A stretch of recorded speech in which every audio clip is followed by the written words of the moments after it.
Alright, today I'm going to give you guys a detailed look at this Ryu from Street Fighter 4.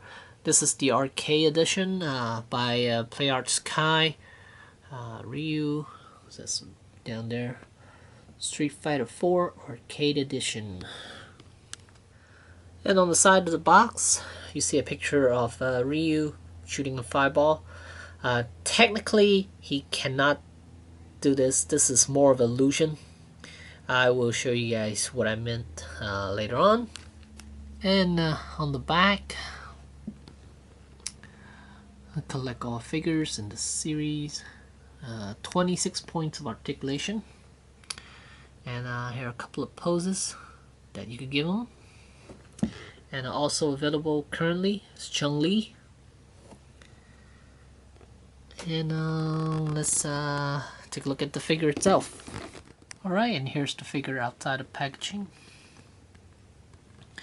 And it comes with a instruction on how to switch out his face and how to switch out hands and how to build that fireball onto and the translucent stand.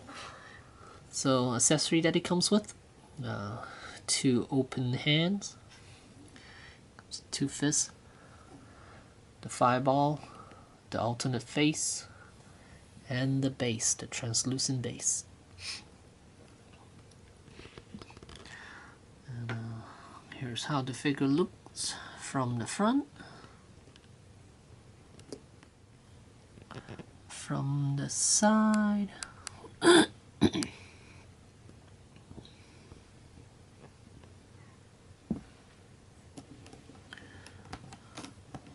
From the back.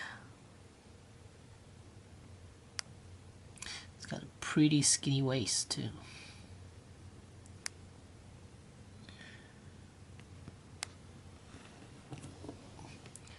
On the other side.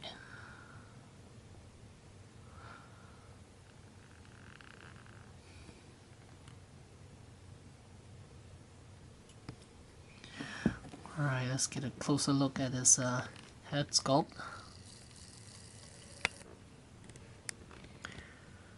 There's Ryu.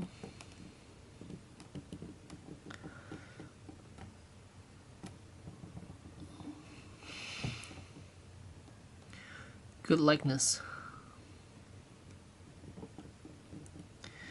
And where's this there's this screaming face right there. Pretty neat. And here's a good look at the Hadouken.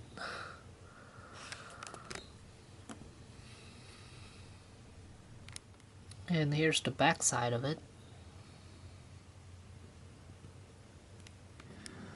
Alright, as far as articulation, head is on a ball joint. Base of the neck, there looks to be a joint, but I can't move it, so I'm not exactly sure. And the shoulder, there's that pivot joint that moves so he could bring his arm forward.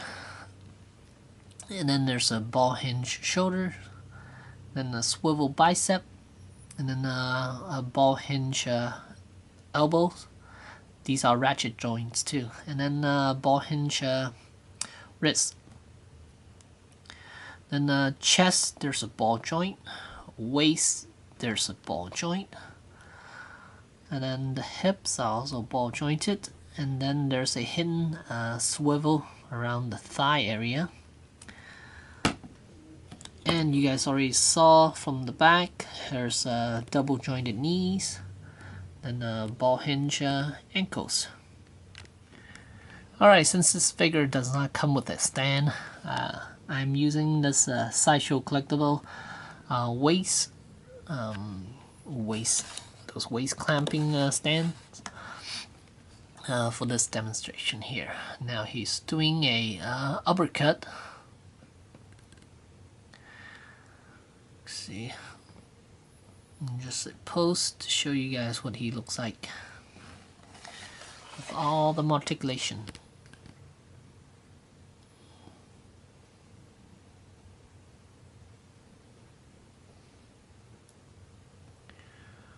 Pretty nice. Alright, and to switch out the hands, basically you see, you just pull the hand out. So it's just pegged in there with that ball hinge joint, and then there's the part of the glove. Just need to put that around the wrist area, and then pop in the hand you want. Alright, and here we have the getting ready to shoot out a fireball pose.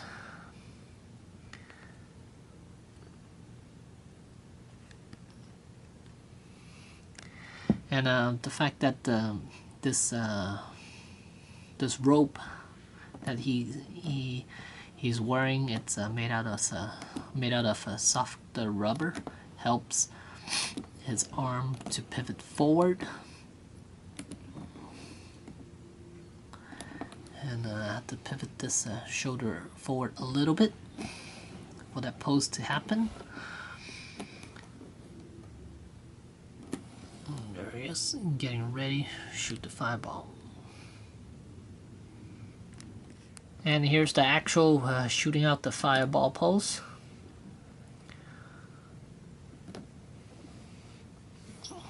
And like I said, from that picture, it is not possible for him to do that exact pose that he did in the box.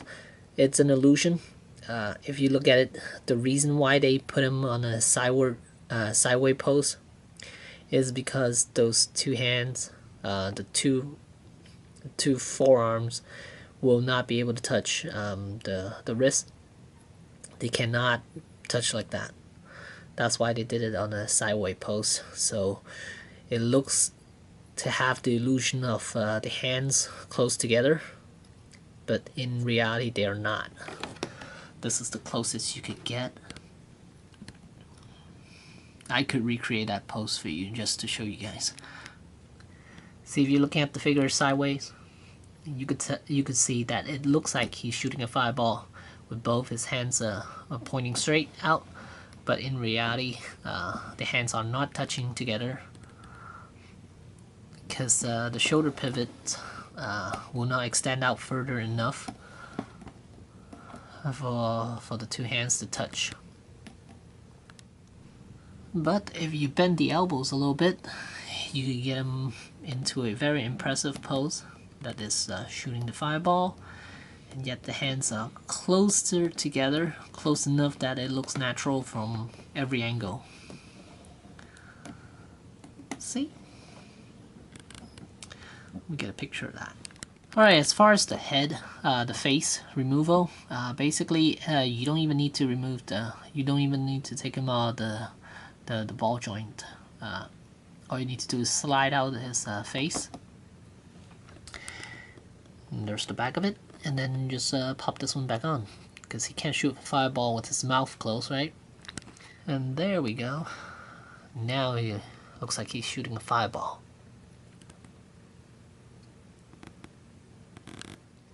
Alright, and here we have the somewhat of illusion of him shooting the fireball.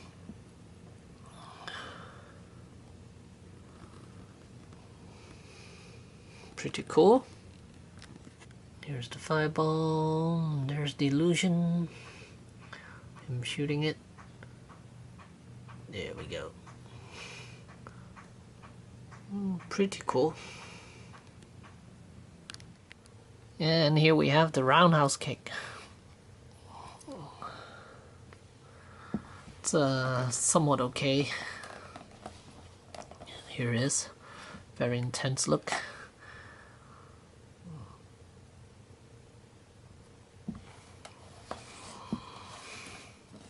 Here's the back.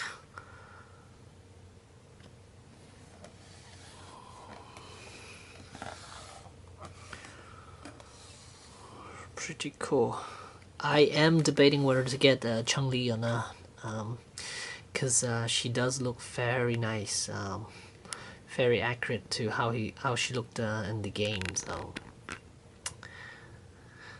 you can see Ryu is not touching the ground, basically supported by this sideshow base right there. Very intense in that. pretty cool. Oh, that's another Kodak moment right there. Alright, and here's Ryu back into a standing pose. And let's see how tall he is. He is about... his legs are spread apart a little bit, so it's about 8 and 3/4 of an inch in height.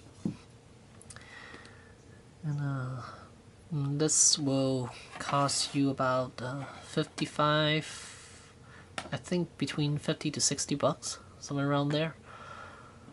So yeah, there you have it. Let's see if I can find that Ryu from NECA so I could do a size comparison. Alright, here are the two Ryus. Here's the NECA one, and here's the Play Arts Kai one. Wow. This one looks like a freaking monkey.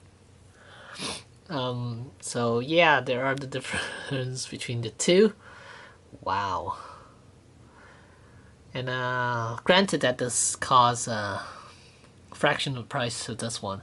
This one costs between 50 to 60. This one costs about what back then was 12 bucks or something like that. Yeah. But then mine's broken, the legs, as you can see. He has no legs. So yeah. So yeah, I highly recommend this guy.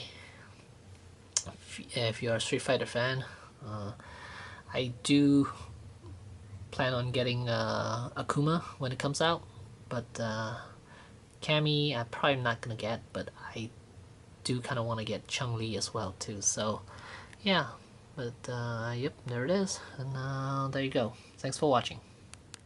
And if you guys are wondering what these 4 characters are, I believe the first one is Wind, Forest, Fire, and Mountain. Those are the 4.